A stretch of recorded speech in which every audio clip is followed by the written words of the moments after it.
Organiser un congrès sur un bateau, le Napoléon Bonaparte, est né dans l'esprit d'un fonctionnaire municipal, un grand syndicaliste, amoureux de son île et prêt à tout pour la faire connaître et reconnaître.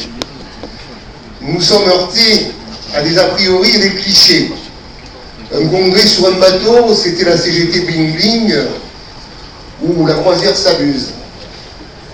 Nous avons fait valoir, bien au-delà des idées reçues, que ce bateau, le Napoléon Bonaparte, cette compagnie, la SNCM, son syndicat majoritaire, la CGT, sont des symboles de la lutte pour la défense des services publics. Avec les marins, nous affirmons que soumettre les services publics à la concurrence loyale et non faussée n'est pas acceptable juridiquement, socialement, commercialement ni politiquement. C'est donc bien sur un champ de bataille syndical encore chaud des dernières luttes que va se dérouler ce 10e congrès. Votre venue ici est un événement pour la CGT, mais c'est aussi un événement pour la région, son image de marque et sa promotion touristique. La Corse est une des régions les plus administrées de France. Cette particularité insulaire n'est pas une spécificité. On la trouve dans toutes les régions rurales où le service public, pour être au plus près de la population, doit desservir des zones menacées de désertification. Notre combat pour maintenir cette activité au sein de nos villages est âpre et difficile. La Corse est comme vous, au cœur de la tempête libérale. L'égalité de traitement des usagers, l'adaptabilité et la continuité des services publics sont constamment remises en cause au nom de politiques comptables inadmissibles. La précarité rôde dans les ruelles de nos villages et une partie de cette misère est de la responsabilité de l'État et des collectivités territoriales. Cet État que l'on appelait hier Providence avait vocation à soutenir les plus faibles, les plus petits, les damnés de la terre. Cet État républicain n'est plus aujourd'hui idéal, cet idéal républicain n'est plus aujourd'hui d'actualité. Le MEDEF et le capital sont aux commandes. Ils ont trouvé, avec Sarkozy, l'homme providentiel capable de faire ce qu'aucun dirigeant politique de droite n'avait jamais osé faire. Revenir sur un siècle d'acquis sociaux, sans scrupules et sans état d'âme. De la remise en cause du droit de grève à la réforme des retraites, les régressions sociales se sont multipliées comme les politiques sécuritaires et xénophobes, enlevant à la France sa qualité de pays des droits de l'homme.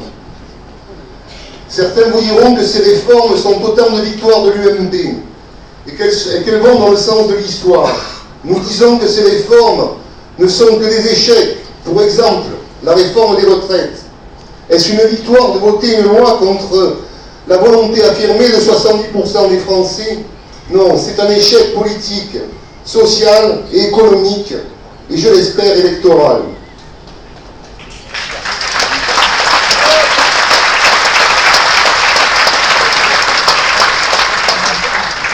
Les attaques répétées contre les trois fonctions publiques sont la preuve d'une volonté affirmée de détruire un service public à la française, reconnu comme un des plus performants du monde. Votre fédération, la Fédération des services publics, est en état de légitime défense. Votre combat est le nôtre. Ce que nous devons gagner avant tout, c'est la bataille des idées, car les idées sont des armes. Vous allez débattre pendant 4 jours du service public et du syndicalisme. Aussi, je ne m'étendrai pas sur la question. Vous êtes des spécialistes, moi je viens de dire.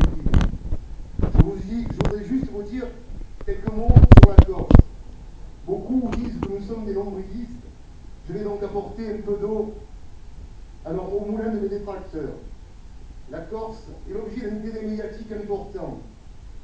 L'image caricaturale véhiculée par la presse laisse penser que nous serions des truands, des terroristes, que nous vivons tous de larges subventions générées par des veaux virtuels et squelettiques.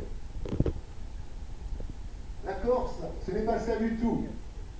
Si vous montez dans nos villages, vous allez trouver des endroits paisibles et calmes, une terre sauvage et belle, souvent ingrate, à laquelle nous sommes tous profondément attachés, une population rude et chaleureuse, dotée d'un sens exceptionnel de l'hospitalité, comme on trouve souvent dans les pays pauvres, où il n'y a rien à partager ou très peu de choses. Nous avons d'autres particularités moins médiatiques, je pourrais en dire beaucoup, mais j'en ai retenu juste quelques-unes. La Corse est la seule région de France à avoir un président de l'Assemblée régionale communiste.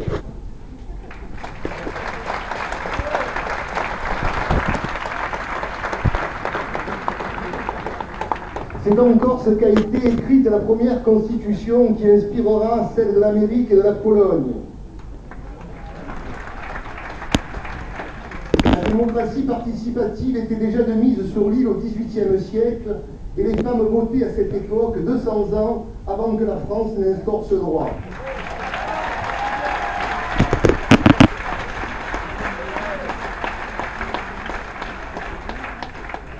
Enfin, la Corse, c'est avant tout l'île de voter. Je vous souhaite encore une fois la bienvenue, un bon séjour, un bon retour aussi dans notre île. Je sais que vous sortirez armés de ce combat pour défendre nos services publics. Et n'oubliez pas, la première des batailles, c'est celle des idées.